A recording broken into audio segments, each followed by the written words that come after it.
waktu sebelumnya. Ketika itu hari masih belum senja. Laporan yang masuk bertubi-tubi sehingga banyak prajurit yang dikirim untuk melihat apa yang terjadi. Laporan kebakaran dan pembunuhan yang dilakukan dengan cara yang brutal itu sungguh sangat mengagetkan Patih Gajah Mada dan juga Mahapati Aryatadha. Beberapa anak panah Sendaren dilepas ke udara menimbulkan suara mendesing dan menjadi perintah bagi para prajurit untuk menjadi penyelenggara keamanan istana. Mereka kini berada dalam kesiagaan yang tertinggi.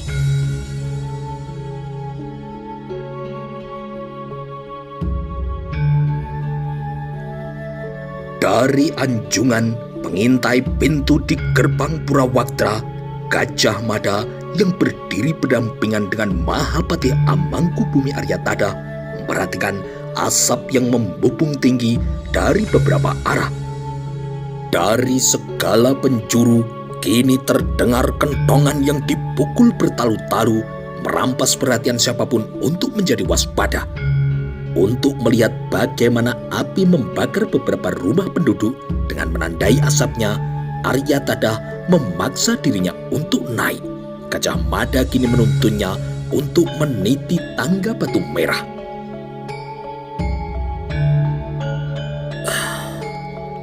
"Apa artinya ini, Gajah Mada?" tanya Aryatadha dengan gusar. "Siapa orang yang telah berani membuat kekacauan semacam ini?" Gajah Mada tidak memiliki jawabannya. Dengan tidak berkedip, ia memperhatikan asap yang membubung naik ke langit itu. Baik Mahapati Amangkubumi Aryatadha maupun Patih Gajah Mada memberikan perhatiannya kepada Senopati Gagak Bongol, pimpinan pasukan Bayangkara yang baru yang datang kini bergegas menaiki tangga. Dengan sigap, Gagak Bongol kini memberikan penghormatannya. "Apa yang akan kau sampaikan, Gagak Bongol?" tanya Gajah Mada. Dengan tangkas, Gagak Bongol kini memberikan penghormatannya. "Orang-orang gila dengan entah yang maksud apa?" Gagak Bongol kini menjawab. "Mereka melakukan pembantaian dan juga membakar rumah-rumah tanpa alasan yang jelas. Mereka meninggalkan jejak kematian di mana-mana. Saat ini, pengejaran besar-besaran tengah dilakukan. Tetapi, masih belum ada laporan yang masuk." Gajah Mada kini memeras otak dan mencoba mencari jawab apa maksud dari orang-orang yang melakukan pembantaian itu. "Ada berapa orang pelaku perbuatan gila itu?" tanya Gajah Mada. "Tidak jelas, Kakang. Namun, jika menilik mereka meninggalkan jejak di mana-mana, tentu dilakukan oleh beberapa orang. Bisa lebih dari 5 atau bahkan 10 orang. Mereka bertindak dengan sangat cepat, kemudian langsung menghilang entah kemana. Pelakunya jelas bukan orang gila, karena tidak mungkin lebih dari 5 orang gila secara bersama-sama. Jelas ada alasan yang mendorong mereka untuk melakukan itu. Entah dendam yang mana yang menjadi alasan itu, Kakang." Gajah Mada yang mengarahkan pandangan matanya ke atap Manguntur kembali membalikkan badan dan memperhatikan asap yang membubung terbawa angin, memberitahu siapapun yang melihatnya sedang ada orang yang tidak waras kini tengah menabur tambang kematian. Gajah Mada akhirnya merasa tidak ada gunanya berlama-lama berdiri di atas anjungan pengawasan di Gapura Purawaktra itu. "Mari kita turun, Paman. Berada di atas sini lama-lama, kepalaku malah bertambah pusing," kata Gajah Mada yang ditujukan kepada Aryatadha. Tanpa banyak berbicara, Aryatadha yang telah tua itu kemudian ikut turun dengan tangan yang dibimbing oleh Gagak Bongol. Kekacauan yang timbul itu menyebabkan prajurit Bayangkara berada dalam kesiagaan yang tertinggi. Istana tempat tinggal Prabu Putri Tribuana Tunggadewi dijaga dengan ketat. Demikian pula dengan istana di sebelahnya yang menjadi tempat kediaman Prabu Putri Dyah Wiyatraja Dewi. Dengan dibimbing oleh Gajah Mada, Mahapatih Aryatada kemudian naik ke gedung jaga perwira. Rupanya di sana sedang ada sesuatu yang menarik perhatian. "Ada apa?" tanya Gajah Mada. "Seseorang yang mengaku bernama Tumangkar memaksa ingin bertemu dengan Ki Patih," jawab seorang prajurit. "Tumangkar, apa keperluannya?" "Ia hanya mau mengatakan kepada Ki Patih, ia memegang lencana Senopati Gajah Enggon," jawab prajurit yang seorang lagi. Patih Gajah Mada meninggalkan Mahapatih Aryatada yang kini lebih memilih untuk duduk beristirahat. Menaiki kemudian turun dari anjungan, pengintaian di atas Purawaktra telah menyebabkan dada Aryatada terasa nyeri. Usia tua kini telah menyebabkan Aryatada tidak mampu lagi melakukan pekerjaan yang berat. Pada usia yang semakin tua seperti itu, Mahapatih Aryatada mulai meluangkan waktu yang jauh lebih banyak untuk urusan kebajikan. Ke depan, Aryatada mulai menimbang siapa gerangan orang yang layak dipilih menjadi penggantinya untuk menduduki kursi kepatihan sebagai amangku bumi. Gagak Bongol kemudian bergegas mengikuti Gajah Mada. Di penjagaan gerbang Purawaktra dengan raut muka yang sedikit cemas, Tumangkar menatap para prajurit yang mengelilinginya. Para prajurit itu menyimak saat Gajah Mada datang mendekat. Gajah Mada kemudian langsung mengarahkan perhatiannya kepada lelaki di depannya. "Kamu yang ingin bertemu denganku?" "Benar, Ki Patih. Aku membawa pesan yang harus aku sampaikan kepada Ki Patih. Orang yang menyuruhku dan membekaliku dengan lencana ini." Gajah Mada memperhatikan lencana dalam genggaman tangan itu. "Apa pesan Senopati Gajah Enggon?" Disimak semua yang hadir. Tumangkar kemudian menceritakan apa yang telah terjadi dan menimpa para tetangganya yang telah tumpes tapis dibantai oleh para penjahat. Bahwa apa yang menimpa para tetangganya kini menjadi beban yang demikian berat telah menyebabkan Tumangkar agak tersendat dalam menceritakan apa yang terjadi. Namun Gajah Mada dan juga segenap prajurit yang mengelilinginya bisa menyimak dengan rinci. "Tuan Senopati Gajah Enggon berpesan, orang-orang yang membuat kekacauan itu adalah para maling yang akan menyelinap masuk ke dalam istana. Onar yang dilakukan adalah untuk memancing para prajurit keluar dari istana," kata Tumangkar mengakhiri ceritanya. Gajah Mada dan Gagak Bongol kini saling memandang. "Apakah masih ada pesan yang lain?" tanya Gajah Mada. Tumangkar menggeleng. Gajah Mada kemudian bertolak pinggang sambil menyebar pandangan matanya menggerataki wajah semua prajurit yang mengelilingi dan juga menyimak pembicaraan yang terjadi. Akhirnya Gajah Mada meminta perhatian Senopati Bayangkara Gagak Bongol yang kini telah mempersiapkan diri untuk menunggu perintah selanjutnya. "Senopati Gagak Bongol?" "Iya, Kakang." "Kau punya gambaran apa yang akan terjadi nanti?" Gagak Bongol mengangguk. "Ya, sirep dengan kekuatan besar mungkin akan muncul dan terjadi lagi. Lalu maling-maling itu akan berlompatan masuk melalui dinding dan kembali lagi akan memasuki gedung perbendaharaan pusaka. Aku harus mempersiapkan penyambutan dengan menyesuaikan diri pada apa yang akan dilakukan tamu-tamu yang tidak diundang itu." Gajah Mada sependapat dan sepenuhnya percaya dengan langkah pengamanan dan juga penyambutan yang akan dilakukan. Menilik perkembangan, agaknya benar apa yang diramalkan oleh Ibu Suri Gayatri bahwa maling-maling yang mencuri lambang negara dan juga songsong itu akan masuk lagi.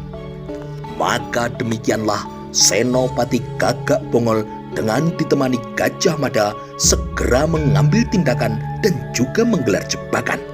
Para prajurit Bayangkara tidak terkecuali dipersiapkan bekerja sama dengan para prajurit dari kesatuan lain.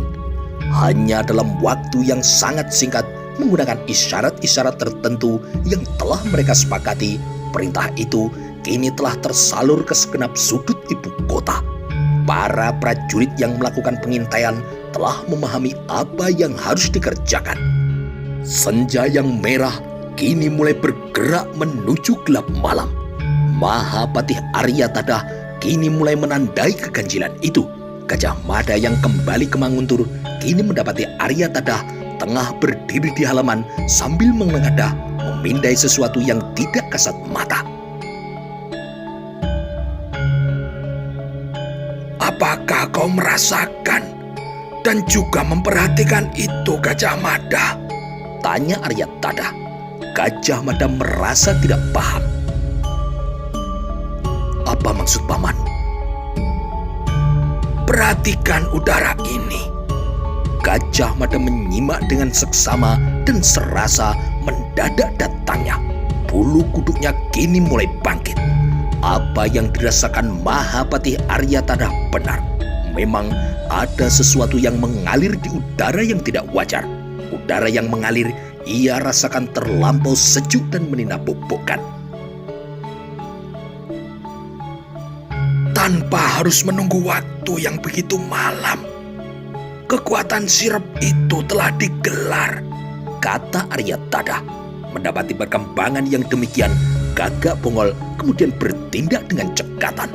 Apa yang terjadi itu kemudian disalurkan melalui isyarat khusus dengan segera menyebar ke segala penjuru hingga ke ujung yang paling jauh. Dengan demikian, segenap prajurit telah membekali diri mereka dan juga mempersiapkan diri untuk menghadapi apa yang akan terjadi. Oleh kesadaran itu, kantuk yang akan datang akan mereka lawan dengan sekuat tenaga. Apa kau merasakan? Bertanya seorang prajurit rendahan yang kini berjaga-jaga tidak jauh dari Bajang Ratu. Prajurit yang ditanyai kini memejamkan mata. Perlahan-lahan ia kemudian menggeleng. Aku sudah berusaha, tetapi aku tetap tidak menemukan bedanya. Aku merasa udara yang mengalir kali ini sama saja seperti sebelumnya. Tidak ada yang aneh, ucap prajurit itu. Apakah kau merasa mengantuk? Coba kau perhatikan. Keadaan ini sungguh sangat berbeda. Apakah kau merasa mengantuk? Kalau ya, artinya kau harus waspada. Prajurit kedua itu menggeleng. Perhatikan saja. Kalau kau merasa ngantuk, itu pertanda sirap sedang disebar. Jangan tidur. Kalau kau tertidur, penjahat itu akan dengan mudah menebas kepalamu. Adanya kekuatan sirap yang telah mencemari udara itu kini telah tersebar dari ujung ke ujung dan mendorong siapa saja yang menerima keterangan itu untuk memperhatikan keadaan. Ada yang mengaku bisa menandai udara yang aneh itu, namun ada pula yang tidak merasakan apa-apa. Udara yang aneh itu setidaknya telah mengusik ketenangan pejabat Dharma Tyaksa Kasugatan yang dengan langkah perlahan menemui Gajah Mada dan Mahapatih Aryatadha. Kehadiran Dharma Tyaksa Kasugatan Samanaka mudah ditandai dari tubuhnya yang tinggi, kurus, serta jubahnya yang menutup seluruh tubuhnya. Akan tetapi, yang mengagetkan Gajah Mada adalah orang yang datang bersama dengan pejabat agama Buddha itu adalah seseorang yang amat dikenalnya. Gajah Mada menerima kehadirannya dengan perasaan yang meluap. 3 tahun sejak apa yang terjadi dan menimpa Prabu Jayanegara, ia menghilang lagi dan tidak ada kabar berita darinya. Kini orang itu terlihat lagi. Gajah Mada kini merasa memerlukan untuk menyapa orang itu lebih dulu.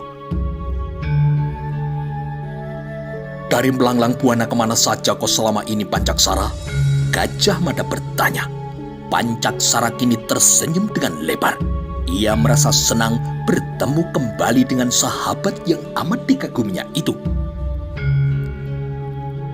Aku baru saja kembali dari Pulau Kalimantan.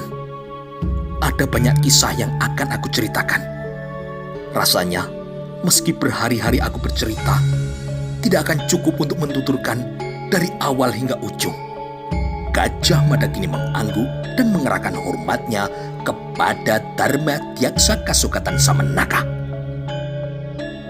"Hormatku Bopo Guru Samenaka," ucap Gajah Mada sambil mengangguk dengan agak sedikit membungkuk. Dharma Dyaksa Kasukatan Samenaka mengangguk membalas penghormatan itu, juga membalas penghormatan yang telah diberikan oleh Mahapati Aryatada. Pimpinan agama Buddha itu merasa tidak perlu menunda dengan berbasa-basi. Sang Samenaka kemudian langsung mengutarakan persoalan yang dibawanya. "Kedatanganku adalah untuk memberitahu ada yang aneh dan mungkin sesuatu akan terjadi malam ini, Kakang Amangkubumi," kata Dang Acarya Samenaka. Gajah Mada menyimak dengan seksama ucapan dari Samenaka itu. Demikian pula dengan Gagak Bongol yang berdiri agak jauh di belakang. Patih Amangkubumi tidak terburu-buru menjawab. Dilakukan itu setelah beberapa jenak ia termangu. Sang Samenaka kini mengangguk. "Kami sudah tahu Adi Dharma Daksa. Itulah sebabnya saat ini tengah kami lakukan persiapan penyambutan tamu-tamu itu," kata Aryatada. Sang Samenaka kini menatap dengan tajam. "Apakah ada kaitannya dengan orang-orang yang melakukan pembantaian sore tadi?" Sang Samenaka kini mengejar. Mahapati Amangkubumi Aryatada mengangguk. "Menurut dugaan yang rupanya benar, pembakaran rumah-rumah dan pembunuhan yang dilakukan terhadap para penduduk sepanjang sore ini adalah untuk memancing perhatian keluar. Tujuan mereka yang sebenarnya adalah masuk ke dalam gedung perbendaharaan pusaka. Mereka adalah maling yang terlalu berani dan juga tidak tahu diri." Sang Samenaka tidak menampakkan perubahan wajahnya. Namun sebenarnya ia agak terkejut melihat Mahapati Amangkubumi Aryatada bisa mengetahui sampai sejauh itu. "Ibu Suri yang telah memberitahu kami," lanjut Aryatada. "Barangkali Adi Dharma Dyaksa Kasukatan punya saran." Sang Samenaka yang terdiam beberapa jenak itu kemudian menggeleng kepalanya. "Benda apakah yang dicuri itu, Kakang?" tanya Sang Samenaka yang tidak bisa menutupi rasa kagetnya. Mahapati Amangkubumi Aryatada menoleh kepada Gajah Mada dan meminta kepadanya untuk menjelaskan. Gajah Mada membaca isyarat yang telah diberikan kepadanya itu. "Bersamaan dengan terjadinya gempa bumi pada malam itu adalah bersamaan dengan istana kecurian. Malam itu barangkali Bopo Dharma Dyaksa Kasukatan juga menandai keadaan yang seperti malam ini, yaitu adanya kekuatan sirap yang disebar untuk menidurkan para prajurit," papar Gajah Mada. "Istana kehilangan dua pusaka penting. Yang pertama adalah lambang negara atau cihna, dan yang kedua adalah songsong utan riwis yang juga lenyap di bawah maling. Mungkin tidak puas dengan benda-benda yang dicuri itu, mereka kemudian berusaha masuk kembali malam ini. Untuk jangan sampai peristiwa itu terulang kembali dan untuk menangkap pelakunya serta mengembalikan benda-benda pusaka itu ke tempatnya, malam itu mereka telah menyiagakan pasukan yang telah melakukan baris pendem untuk menjebak mereka." Dengan gamblang, Gajah Mada menceritakan apa yang diketahuinya, yang hal itu kemudian disimak dengan penuh perhatian oleh Dharma Dyaksa Kasukatan Samenaka dan juga anaknya. Bahwa sejak malam turun, bau sirup itu melayang di udara, sangat mencuri dan menyita perhatian Dharma Dyaksa Kasukatan. Seorang Dharma Dyaksa yang memiliki pemahaman yang cukup layak merasa cemas karena Di tangan orang-orang yang tidak bertanggung jawab, kemampuan semacam itu bisa disalahgunakan untuk berbagai keperluan. Mahapatih Amangkubumi Aryatada selanjutnya menemani Darmatyaksa Kasogatan berbicara tentang banyak hal. Sementara itu, Gajah Mada dan sahabat karibnya lebih memilih untuk menyendiri. Ada sebuah berita penting yang akan kusampaikan kepadamu. Itulah sebabnya, sejak aku mendarat di ujung Galuh, aku berpacu bagai kesetanan, kata Pancaksara. Gajah Mada kini memicingkan mata. Ada yang janggal kini dirasakannya. Kamu berkuda. Sejak kapan kamu berkuda? Pancaksara kini tertawa. Jika aku tidak berkuda, kuda yang telah aku peroleh dari membeli milik seorang nelayan yang kukenal dengan baik, tamu-tamu dari Suwarna Bumi itu pasti akan tiba lebih dulu. Siang tadi, serombongan kapal besar telah membuang sauh di ujung Galuh. Yang aku tahu, armada itu dipimpin oleh Aditya Warman. Gajah Mada kini memandang sahabat lamanya itu dengan amat lekat. Kau yakin mereka adalah tamu dari Suwarna Bumi? Aku sangat yakin. Aku sempat berbicara dengan salah seorang dari mereka yang turun ke daratan. Juga aku yakini dari tulisan yang terpahat di lambung kapal. Juga terlihat dari benderanya. Aku juga tahu kesulitan yang mereka alami yang ingin melanjutkan perjalanan menyusuri sungai karena sungai kita sedang kering. Menurut perhitunganku, mereka akan datang kemari besok dengan berjalan kaki atau berkuda. Mereka membawa kuda. Tentu mereka butuh banyak kuda, tanya Gajah Mada. Pancaksara kini menggeleng. Aku lihat tidak. Yang kuduga, mereka mungkin akan berbelanja kuda lebih dulu. 1 atau 2 sampai 5 ekor kuda bisa didapat dengan mudah. Namun, tidak untuk jumlah yang banyak. Gajah Mada kini berjalan mondar-mandir mencerna keterangan baru itu. Berita yang ia terima dari Pancaksara itu sungguh merupakan berita yang amat penting. Persiapan penyambutan harus dilakukan untuk menghormati tamu-tamu dari Monconegoro itu. Kedua Prabu Putri harus diberitahu akan datangnya tamu-tamu penting itu, ucap Gajah Mada. Pancaksara bergeser dan memandang puncak Manguntur sambil membelakangi Gajah Mada yang terdiam. Kepada Gajah Mada, Pancaksara merasa harus menumpahkan cara pandangnya. Gajah Mada, aku punya pendapat. Mungkin kau bisa mencerna. Sekedar agar kau waspada, tambah Prapanca. Apa itu? Menurutku, tidak ada salahnya kau bersikap hati-hati, tambah Pancaksara. Gajah Mada balas memandang Pancaksara yang berbalik dan kemudian menatap tajam. Di luar sana ada banyak negeri yang mempunyai pendapat raja harus berasal dari anak permaisuri dan juga harus laki-laki. Siapa tahu kedatangan tamu kita kali ini membawa cara pandang semacam itu. Apalagi jika mengingat yang akan datang kali ini adalah Aditya Warman. Ketika saudara sepupunya mati dan saudara sepupunya itu tidak meninggalkan anak laki-laki atau saudara laki-laki terdekat, mungkin Aditya Warman merasa dirinya berada dalam urusan terdekat untuk menggantikan raja. Siapa tahu?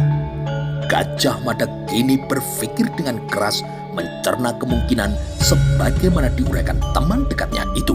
Kenangan Gajah Mada kemudian segera terputar atas peristiwa yang pernah terjadi dan juga menimpa Singosari.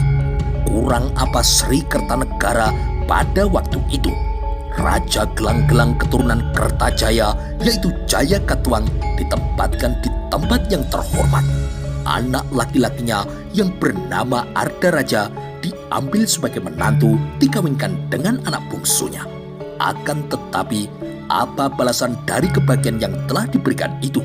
Ketika Singosari tengah kosong karena para prajuritnya dikirim ke Pamalayu dan Tumasek dengan dipimpin oleh Lembu Anabrang, Prabu Jaya Katuang yang dikipasi oleh banyak wide atau Arya Wirayada dari Sumenep menyerbu istana dan membuat Karang Abang.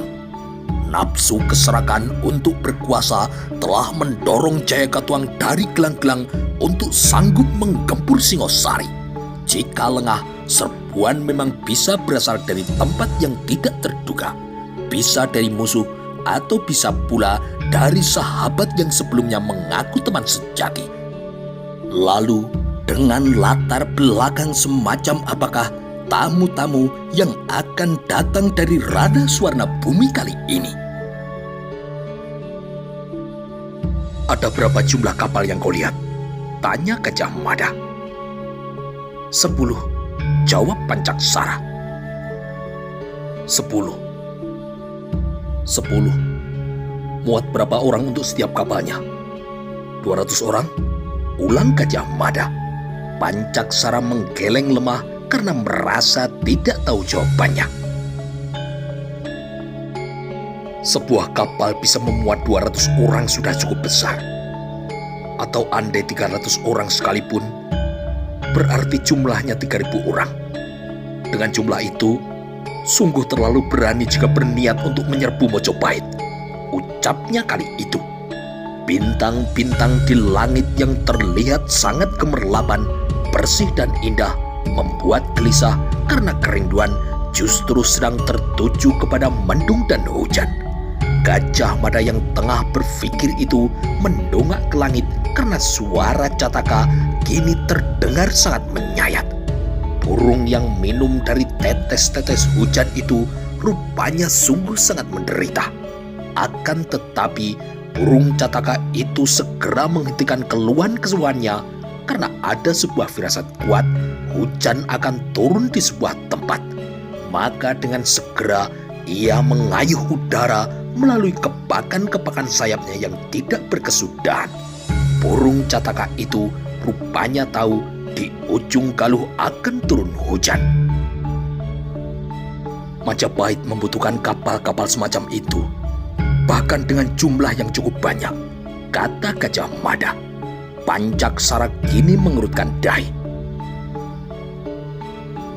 Untuk bisa menjadi sebuah negara yang besar, Mojopahit harus memiliki prajurit yang tangguh di darat maupun juga di lautan. Rasanya, tidak sabar aku ingin tahu seperti apa bentuk kapal-kapal dari Swarna Bumi itu. Kuucapkan terima kasih atas keterangan yang telah kau berikan itu, Pancaksara. Esok akan aku minta dilakukan gladi perang secara utuh yang berkekuatan segelar sepapan. Kekuatan yang dimiliki Mojopahit itu akan aku pamerkan kepada para tamu agar mereka berpikir 2 kali jika berniat seperti curigaanmu. Termasuk andai kata Adityawarman merasa dirinya paling layak dan berhak untuk menggantikan saudara sepupunya. Pancaksara bisa menerima apa yang dikatakan Gajah Mada itu, tetapi ada bagian yang menarik dan Gajah Mada belum menuntaskan. Kalau boleh tahu, bagaimana dengan masa depan Majapahit yang kau inginkan? Gajah Mada kini berbalik. Dalam siraman cahaya obor terlihat betapa besar semangat yang terbaca dari wajahnya. Pancaksara, kau punya kegemaran menjelajah kemana-mana. Seberapa luas dunia ini menurutmu? Tanya Gajah Mada. Pancaksara terpaksa tersenyum karena pertanyaan tidak berjawab itu. Sebaliknya, Gajah Mada malah balas bertanya. Luas sekali. Ada banyak pulau besar dan kecil, jawab Pancaksara. Seberapa banyak? Ada berapa ratus? Gajah Mada mengejar. Ratus. Ada banyak. Ribuan. Membentang dari timur ke barat, dari utara ke selatan. Di lautan luas ada banyak nusa yang sambung menyambung. Namun ada pula wilayah lautan luas yang bagai tidak berujung. Mungkin di ujungnya sana air laut tumpah ke bawah. Gajah Mada kini menyimak. Lalu ada berapa banyak kerajaan? Tidak terhitung. Di wilayah Nusantara saja ada banyak negara dengan raja-rajanya. Belum lagi yang berada di atas angin. Konon, di daerah atas angin, manusianya tidak seperti kita. Orang-orang di atas angin itu adalah raksasa dengan rambut jagung dan mata biru. Butuh puluhan bulan atau puluhan tahun perjalanan untuk bisa bertemu dengan mereka. Gajah Mada menyimak cerita itu dengan amat berminat. Negeri apa saja yang telah kau kunjungi?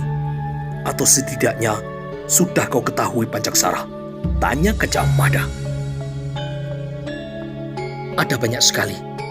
Di Sumatera ada Jambi, Palembang, Dharmasraya yang pernah menjadi sahabat dari Singosari. Ada Kandis, Kahuas, Siak, Rokan, Mandailing, Panai, Kempe, Haru, Temyang, Parla, Samudra, Lamuri, Barus, Batan, dan negeri Lampung. Semua negeri besar dan kecil itu umumnya hidup dengan damai, berdampingan saling melengkapi melalui hubungan perdagangan. Namun, ada juga yang bermusuhan dan terlibat perang. Patih Gajah Mada takjub mendengar itu. Kegemarannya berpergian dari satu tempat ke tempat yang lain telah menjadikan Pancaksara mempunyai perbendaharaan pengetahuan yang sangat luas. Apakah sudah kau kunjungi semua negara-negara yang kau sebut itu? Tanya Gajah Mada. Pancaksara menggeleng. Dharmasraya, Jambi, dan Lampung sudah aku kunjungi. Selebihnya aku lewati, atau aku tidak menyadari sedang berada di negara karena tidak adanya batas yang jelas antara negeri satu dengan yang lain. Oh, lalu negeri bernama apa saja yang telah kau temukan di tanah Kalimantan? Tanya Gajah Mada. Kita menyebutnya Kalimantan. Namun orang-orang di sana menyebut pulaunya sebagai Tanjung Pura. Jawab Pancaksara. Aku mencatat ada negeri seperti Kapuas, Katingan, Sampit, Kota Lingga, Kota Waringin, Sambas, Lawai, Kandangan, lalu Singkawang, Tirem, Landa, Sedu, Barune, Sukadana, Seludung, Solot, Pasir, Barito, Sawaku, Tabalung, Tanjung Kutai, dan Malano. Mungkin masih ada lagi negeri-negeri yang belum kuketahui namanya karena terlalu banyak jumlahnya. Jawaban itu memaksa Gajah Mada termangu. Tentulah hal itu membutuhkan kerja keras dan juga bala tentara darat serta armada laut yang besar untuk bisa mempersatukan semua wilayah itu. Selebihnya adalah biaya yang juga sangat besar serta pengorbanan yang melebihi kepentingan manapun. Bagaimana dengan Hujung Medini? Tanya Gajah Mada. Apakah kau juga memiliki pengetahuan tentang wilayah itu? Pancaksara mengangguk. Ada beberapa negara besar dan kecil di Ujung Medini.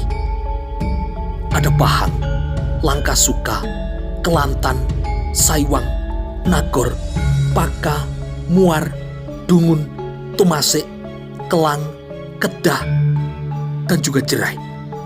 Karena keramah tamahannya, sifat suka berdamai dan tidak senang perang, nyaris semua negeri di Ujung Medini telah kudatangi semua. Patih Gajah Mada mengangguk dengan tatapan mata yang takjub. Minatnya terhadap apa yang diceritakan Pancaksara kini semakin menjadi. Meskipun belum memiliki gambaran ke depan, Gajah Mada berharap akan memiliki kesempatan untuk mengunjungi tempat-tempat yang dimaksud oleh Pancaksara itu. Terakhir, bagaimana dengan wilayah di daerah tempat matahari berasal?